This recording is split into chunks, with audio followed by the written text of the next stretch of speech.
Hi, welcome back. We're on lesson 21 of our VQ Book 1. Aloof, aloof at parties. To be aloof means you're at a distance, reserved, or reticent. We studied the word reticent, reticence of the suspect. That means not willing to talk, right? Being reserved means that you're kind of holding yourself back. So this is the idea of being the loner at a party, and that's what a wallflower is. The expression that you're a wallflower means that you're at a school dance and you're just standing against the wall, just watching everybody, not really engaging with anyone. So that's the movie we see here. I haven't seen this particular movie, so I don't know what it's about, but the idea of being a wallflower is that being aloof at parties. Candor. Thanks for your candor. Your candor is the frankness, being totally honest and freely speaking your mind. And that is being candid, honest, and sincere. So many years ago, there was a TV show called The Candid Camera. In this show, this is a hidden camera show where they would set up these practical jokes on people with hidden cameras around to show their reactions. It could be celebrities or regular people. We just wanted to see the candid reaction from the people when they thought they weren't being filmed. So that's the idea of the candid camera. When you would say thanks for your candor is in situations when people are being too honest with you, and it seems a little rude for them to say it, but they're being honest. So if someone says to you after a speech, hey, your speech was boring, well, it's not very nice, but at least they're being honest, and that's when you would say, hey, thanks for your candor. And that would be your answer. Oh, well, thanks for your candor. Deterrent. Death sentence deters crime. A deterrent is something that discourages. It discourages a particular action because it makes you think about it. Death sentence, if you have a death sentence for a particular crime like murder, of course, can be punished by death, then people think twice about committing murder. So even if they're hurting somebody, they would stop before they end up killing the other person because of that potential punishment that they're afraid of. So that punishment has the effect of deterring or preventing a particular crime. So, logically speaking, we could institute the death sentence for all crimes, couldn't we? Then we'd be free of crimes in society. For example, bicycle theft is punishable by death, you say. Well, that would seriously, dramatically reduce bicycle theft, I'm sure, because people will think twice about stealing bicycles. And that was the case with the Old West. The theft of someone's horse was punishable by death.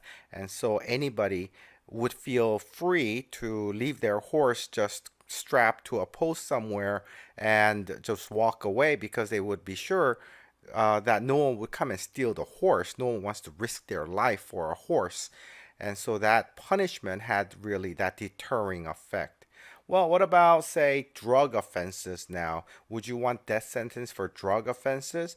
Well, that is something to debate about. President Trump has mentioned this, that some countries, I think maybe Philippines, they have the death sentence. Some countries have death sentence for drug offenses, as in dealing drugs. A major dealer can receive the death sentence.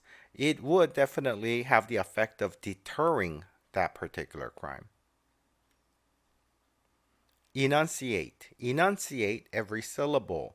That is to speak distinctly, to pronounce everything very clearly so that the other person can understand every syllable of what you're saying.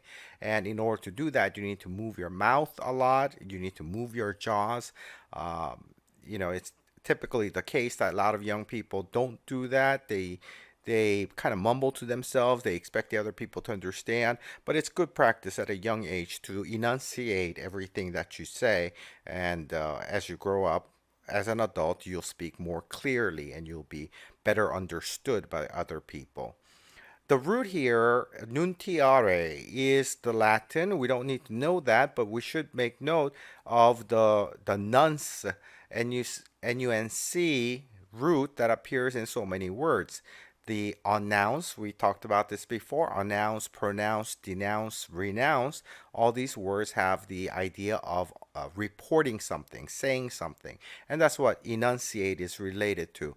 Enunciation is the noun, just like pronunciation, denunciation, and renunciation.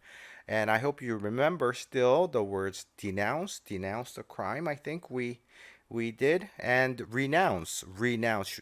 She renounced her beliefs was her phrase, was the phrase that we memorized. Gullible. Don't be so gullible. A gullible person is someone who is very easily deceived, like a child that will believe anything you tell the child. That person is easily deceived, and you say, hey, you're so gullible. So we often find that tourists in a new area can be gullible, and so there are a lot of con men, tricksters who come around just to trick the tourists out of their money. So what happens is if you're a gullible person, you're easily tricked. And if you're tricked many times over and over, then as you age, you become more cynical. And we learned that word, right? Cynical writer, a person who distrusts everybody. And it's just kind of nature of growing old. Innocuous, innocuous error. Innocuous means harmless. So you're looking at something that might be harmful, but you decide that it is not as harmful as it might be. So something that has the potential of being harmful, and you decide, hey, it's harmless. So the prefix here is in, meaning not, and it is related to the word noxious. So if it's innocuous, it's not noxious, it's not harmful or toxic.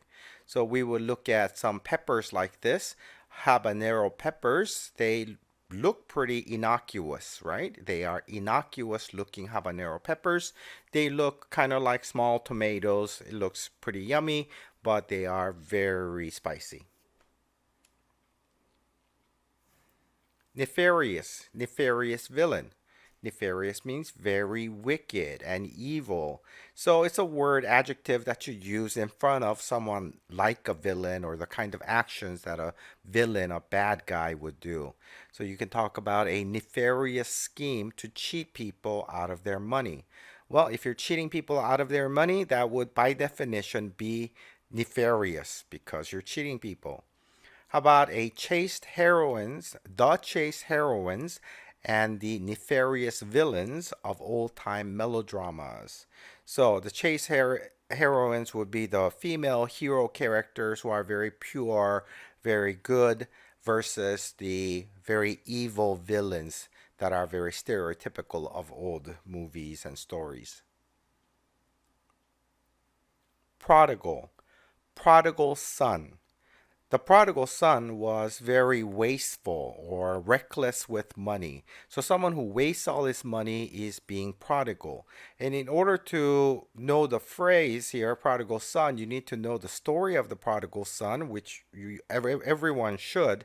All English speaking countries use a lot of references to the Bible. So, even if you're not a Christian, you need to know this Bible reference. It was a parable of Jesus. Jesus told these metaphorical stories.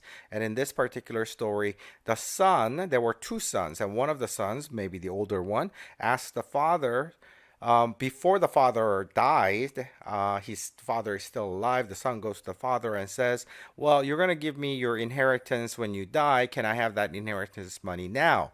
Father says, fine, take all this money, do what you want. And the son goes away to a different country and he wastes all the money. So he was prodigal in that sense. And after he squanders all his money, he is left just in squalor with nothing. He has to work as a slave to another, other people just to survive. And so he decides instead of being a slave to another person, I might as well go back to my father and be a slave in his household. That would be better than anything else. And he comes back, returns to the father, and the father, surprisingly, welcomes him back. And that's the idea of this entire story. And metaphorically, the father here is God, and the son, the prodigal son, is the lost soul that comes back to God. and that the idea is that the lost soul would always be welcomed by God. Robust, a robust young man. Robust means very strong, basically, very vigorous, full of energy. So you can have a lot of different strong, energetic things like a robust debate. How about a robust coffee? Very strong coffee. Or a robust dinner. That would be not really strong dinner, but a hearty meal with lots of food. That would be a robust dinner. Tirade. Teacher's lengthy tirade. Also pronounced tirade by some people. I don't think it really matters. You can say teacher's tirade or teacher's tirade. I think it's about equally used out there.